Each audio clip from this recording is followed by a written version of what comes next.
దేవుని మాట అనే కార్యక్రమానికి ప్రతి ఒక్కరిని ప్రేమపూర్వకంగా ఆహ్వానిస్తూ ఉన్నానండి. దేవుని పట్ల ప్రతి ఒక్కరికి వందనాలు.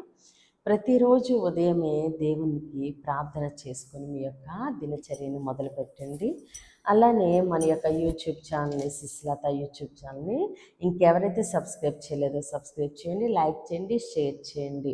మీ యొక్క ప్రేయర్ రిక్వెస్ట్ని కామెంట్ రూపాన్ని తెలియచేయండి. దేవుడు మీతో ఏం మాట్లాడుతున్నారో కామెంట్ రూపాన తెలియచేయండి. ఈరోజు దేవుడు మన కొరకు ఏ వాగ్దానాన్ని సిద్ధపరిచారో చూద్దామండి. యోబు 8వ అధ్యాయము 7వ వచనము. అప్పుడు నీ నీతి మొదట కొద్దిగా ఉండినను తుదకు నీవు మహాభివృద్ధి పొందుదువు. ఆమేన్. దేవుడి రోజు మనతో మాట్లాడుచున్న ఆయన మంచి మాట, నీవు మహాభివృద్ధి పొందుదువు. ఆమేన్. దేవుడు ఈరోజు నీతో మాట్లాడుతున్నారు. నీవు మహాభివృద్ధి పొందబోతూ ఉన్నావు. నీ పరిచర్య మహాభివృద్ధి పొందబోతూ ఉంది. నీ వ్యాపారము మహాభివృద్ధి పొందబోతూ ఉంది. నువ్వు ఎక్కడ నివసిస్తున్నావో అక్కడ నీ కుటుంబము మహాభివృద్ధి పొందబోతూ ఉంది అని దేవుడు వాగ్దానం చేస్తూ ఉన్నారు. మొదట కొద్దిగా ఉండినను, మొదట ఏదైనా సరే కొద్దిగా ఉన్నప్పటికీ కూడా తుదకు అది మహాభివృద్ధి పొందుతుంది అని దేవుడు సెలవిస్తూ ఉన్నారు.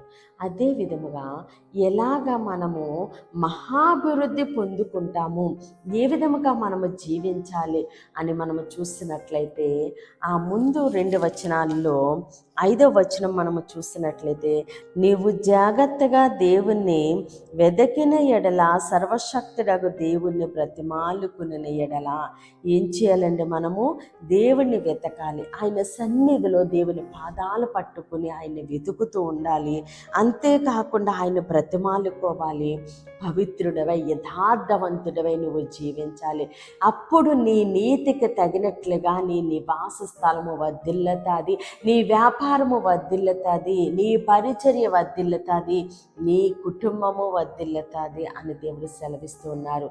మహాభివృద్ధి పొందుకోవాలంటే మనము పవిత్రులుగా, యథార్థవంతులుగా, నీతిమంతులుగా జీవిస్తూ దేవుని బ్రతిమాలుకుంటూ ఆయనతో సహాసము చేస్తూ ఆయన వెతుకుతూ ఉండగా దేవుడు ఏదైనా సరే మనం మొదలుపెట్టినప్పుడు అది కొంచెముగా ఉన్నా సరే దేవుడు దాన్ని ఏం చేస్తారండి? దీవించి ఆశీర్వదించి మహాభివృద్ధి పొందిస్తారు. ఈరోజు నీ పరిస్థితి కొద్దిగా ఉన్నా సరే ఆయన నిన్ను దీవించి ఆశీర్వదించి ఒక ఉన్నతమైన స్థానంలో దేవుడు నిన్ను ఉంచబోతున్నారు. ఉన్నత స్థితికి దేవుడు నిన్ను నడిపించబోతున్నారు. కాబట్టి మనము ఏ విధముగా జీవించాలో దేవుడు మనకి తెలియజేస్తూ ఉండగా మనము దేవుడు చెప్పినట్లు మనము జీవిద్దామండి. దేవుడు మనని మహాభివృద్ధిలోనికి నడిపిస్తూ ఉండగా సమస్త ఘనత, మహిమ, ప్రభావాలు మనము దేవునికే చెల్లిందామండి. కొద్ది మాటలో దేవుడు మన వినుకల్లో దీవించి ఆశీర్వదించును గాక.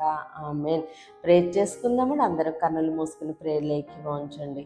మహోన్నతుడ, మహాగణుడ, పరిశుద్ధుడానికి స్తోత్రాలు, వందనాలు తండ్రి. ఇచ్చిన వాగ్దానం మా జీవితాల్లో నూరింతలుగా ఫలించును గాక. దైవజనుల వారి కుటుంబాలు, సంఘాలు, పరిచర్యలు యేసు నామములోనే దీవించబడును గాక. యెరూషలేము యేసు నామములోనే క్షేమము కలుగును గాక.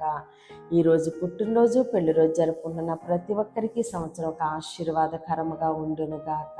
మోయబడిన ప్రతి గర్భము యేసు నామములోనే తెరవబడును గాక. అనారోగ్యంతో ఉన్న బిడ్డలకి యేసు నామములో సంపూర్ణ స్వస్థత, విడుదల కలుగును గాక. మాటలు రాని బిడ్డలు యేసు నామములో ధారాళముగా మాట్లాడుదురు గాక. చిన్న బిడ్డల చుట్టూ, ఆడబిడ్డల చుట్టూ, యవ్వన బిడ్డల చుట్టూ యేసునామములో అగ్ని కంచె ఉండును గాక. ప్రతి బిడ్డ రాకపోకలను దేవుడు తోడుగా ఉండి క్షేమమైన ప్రయాణం అనుగ్రహించును గాక. దేవుని మాట అనే పరిచర్యలో పాలుభాగస్తులే భారం కలిగి ప్రార్థన చేస్తున్న ప్రతి ఒక్కరిని దేవుడు బహుగా దీవించి ఆశీర్వదించును గాక. ఆమేన్, ఆమేన్, ఆమేన్. దేవుడి మిమ్మల్ని, మీ కుటుంబాన్ని దీవించి ఆశీర్వదించును గాక. ఆమేన్. ఇది